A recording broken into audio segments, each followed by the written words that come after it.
Hello. I wonder which building company you would prefer to use out of the two that are on the screen at the moment. The one where Sid draws attention to errors and provides constructive criticism, or the one where Bill gets workers to put right any errors that they've made. I'm so sorry, I can't remember where exactly I found this analogy, but I think it was great to remind ourselves that there should be a purpose to feedback to improve, rather than give the feedback and then move on straight away. I think one of the challenges about deciding on feedback models in schools is that we need feedback both to and from the student in order to improve learning through the journey. During our teaching, we give feedback to learners, whether that be through what we say or written comments or providing some checklist or tick list for the objectives that we want pupils to meet.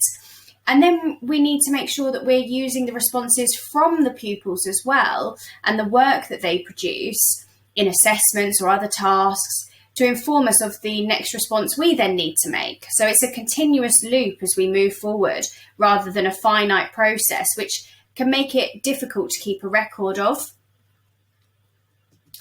I'm going to briefly highlight the ways that we can get feedback from our learners, which happens throughout lessons all the time, and is what we should be listening carefully to rather than continuing with our own agenda of getting through the curriculum at the speed that we'd prefer.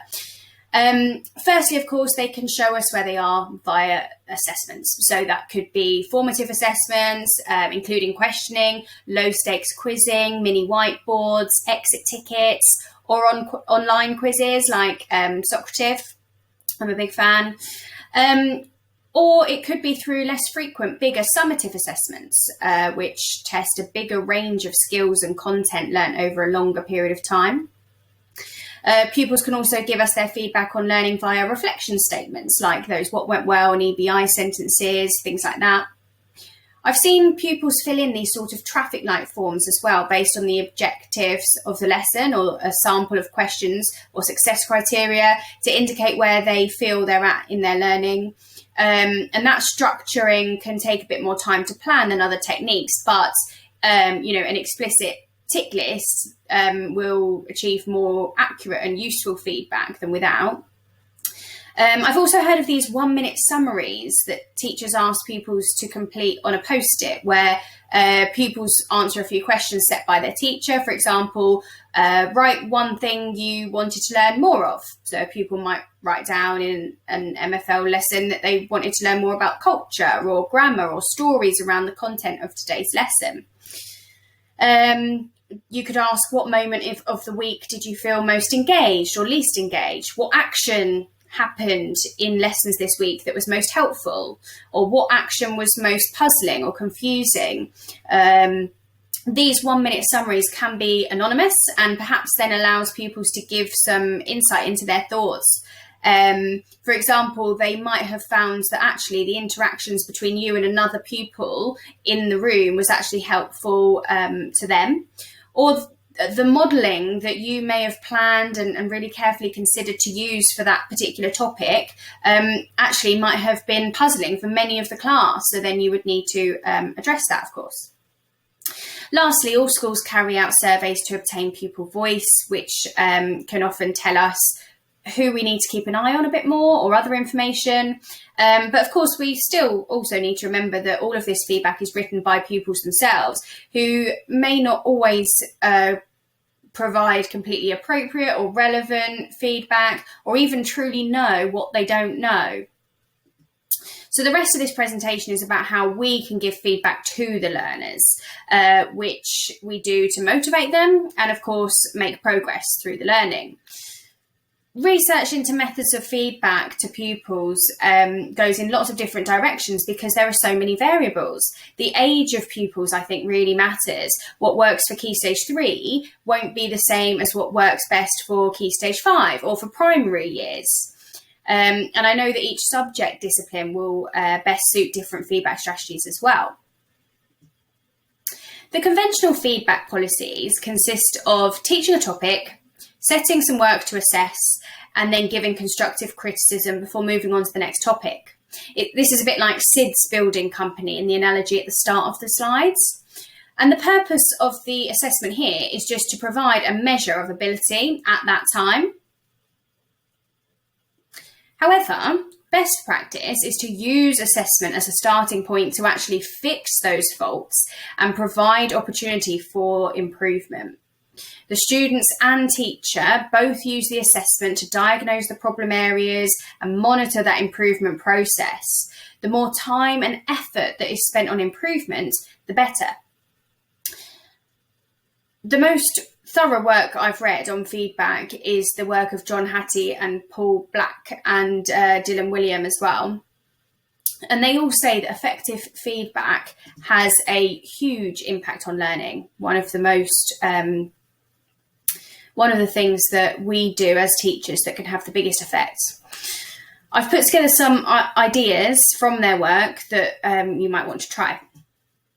So firstly, you could set a task to pupils that you explain will explicitly not be graded or criticised in any way by the teacher, which, pupils may enjoy to have that freedom to take risks with their efforts more than usual. And the teacher could give a response still, but praising the effort or praising what went well, and perhaps giving praise through using correct terminology to encourage that if it was needed. But without having that grade, it lowers the stakes of the work for the pupils. Secondly, when we're providing written marking, we need to make sure that we allow time in class for pupils to make the improvements that we're suggesting for them.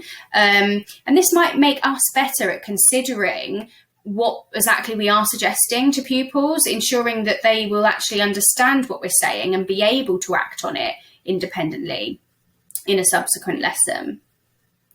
Number 3, it may be possible to collect the information and keep a sort of bank of feedback that we're giving them and corrections that they're doing, perhaps at the front of their exercise book, which then would create a useful collection of notes or reminders before a test, perhaps, for them to refer back to.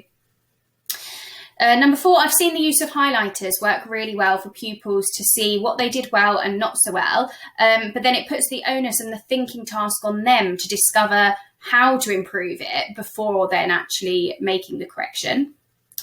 Number 5, live marking. I think this is a really smart way to feedback to pupils so they get the best possible experience with their teacher. 1-to-1, it takes no planning time for staff either. It's instant, personalised, and it builds relationships between pupils and their teachers. Pupils can see and hear what goes through an examiner's mind. However, there isn't enough time in the day, whether it be some of lesson time or break times, lunches, after schools. There isn't enough time in the day that this could be done for every pupil that we teach for a lot of the work that they do. So we would need to make some decisions about when and where we would use that technique. Number 6, something that I've used a lot in my school is solution videos. So staff create them themselves using visualizers usually, and it allows pupils to hear explanations of the areas that are relevant to them at their own pace, and they can replay if necessary or finish it off later or skip ahead past the bits they don't need, which then filters down the amount of individual questions that each pupil needs to ask you as you move around the room. Number 7, I think staff are often planning based on their assessments that they do and the information they get from those assessments, but pupils don't often recognise this. I mean, why would they? But it might be an idea to explicitly inform the class and tell the class when you have planned to go through a particular question with them, or something you've decided to put in the starter, or a topic that you're going to do a pause lesson on perhaps, and tell them that we're doing this because of what you learn about them and their responses they gave you from their latest piece of work or whatever. An idea that stuck in my mind from Black and William was medals and missions, which they describe like this. You have to make the goals very clear to the class, making sure that you've given pupils everything they need to be successful, like success criteria perhaps, and examples to model your expectations from them. Then ask the student for a self-assessment. And then in your feedback to the pupil, make sure that there's no judgment. No score, no grade. Just ensure that your comments praise what they have done well, and then encourage them to compete with themselves and their previous performance rather than with anyone else or with any other external standard. And by keeping positive and bespoke to each pupil's progress, it makes it achievable for them and encourages motivation. Dylan Wiliam refers to giving feedback without scores in his book Embedded Formative Assessment as well. And in fact, he builds on the ideas that he and Black concluded in their previous work together by emphasising that we also need to allow time for pupils to digest and act on the feedback. And yeah, this really made me wonder, do we allow enough time for pupils to do that in our lessons? Lastly, proformers. I was recently listening to a podcast where someone, and I'm really sorry, I don't remember who, but they were a secondary school teacher. Anyway, they were talking about the proformers they use for older pupils, Key Stage 4 and Key Stage 5. And he starts with a checklist. For example, it will say, number 1, I reached the minimum amount of words in this task. Number 2, there was an introduction, body and conclusion. Number 3 includes this idea.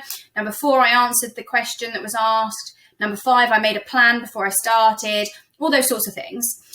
And then at the end, there is a pupil assessment box, which says, number 1, something I think that went well. Number 2, something I think didn't go well. And then lastly, there's a space for teacher comments.